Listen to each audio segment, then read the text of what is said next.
এইসব বলে বেড়াই ওই পাগল ফুলমতি। বুড়ি তো আজকাল আরো বেশি বলছে। কালকে আমাকে ধরে বলল, রশিদ, তুই নদীর ধারে থাকিস, তুই তো দেখ জল কেমন করে বাড়ছে। আমি তো বুঝলামই না কি বলতে চায়।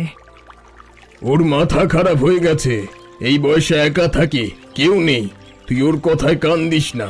সবাইকে বলে দিয়েছি ওর কাছে যাবে না। কেউ শোনে না পাগলের কথা। না না, কান দিই না তো। বেচারি কিছু না, শুধু পাগল।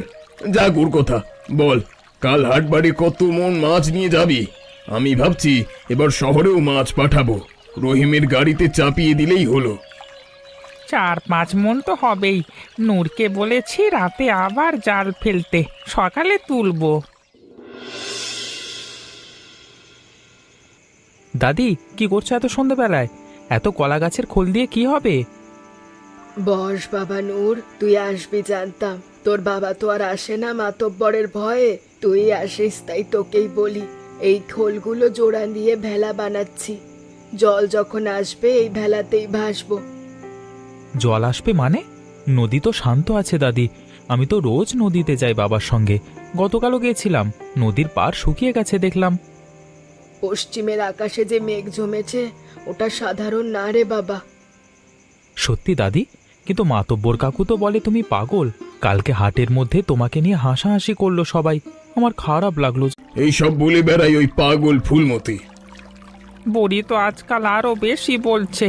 কালকে আমাকে ধরে বলল, রশিদ, তুই নদীর ধারে থাকিস, তুই তো দেখ জল কেমন করে বাড়ছে। আমি তো বুঝলামই না কি বলতে চায়। ওর মাথা খারাপ হয়ে গেছে। এই বয়সে একা থাকে, কেউ নেই। তুই ওর কথায় কান দিস না। সবাইকে বলে দিয়েছি ওর কাছে যাবে না। কেউ শোনে না পাগলের কথা।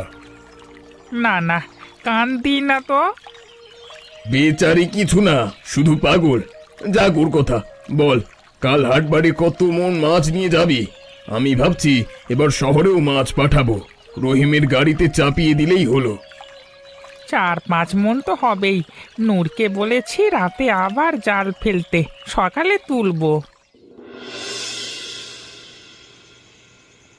দাদি, কি করছো এত সন্ধ্যেবেলায়? এত কলা গাছের খোল দিয়ে কি হবে? বস বাবা নূর, তুই আসবি জানতাম। তোর বাবা তো আর আসে না মাতব্বরের ভয়ে, তুই আসিস তাই তোকেই বলি। এই খোলগুলো জোড়া দিয়ে ভেলা বানাচ্ছি। জল যখন আসবে এই ভেলাতেই ভাসবো। জল আসবে মানে? নদী তো শান্ত আছে দাদি। আমি তো রোজ নদীতে যাই বাবার সঙ্গে। গতকালও গিয়েছিলাম, নদীর পাড় শুকিয়ে গেছে দেখলাম।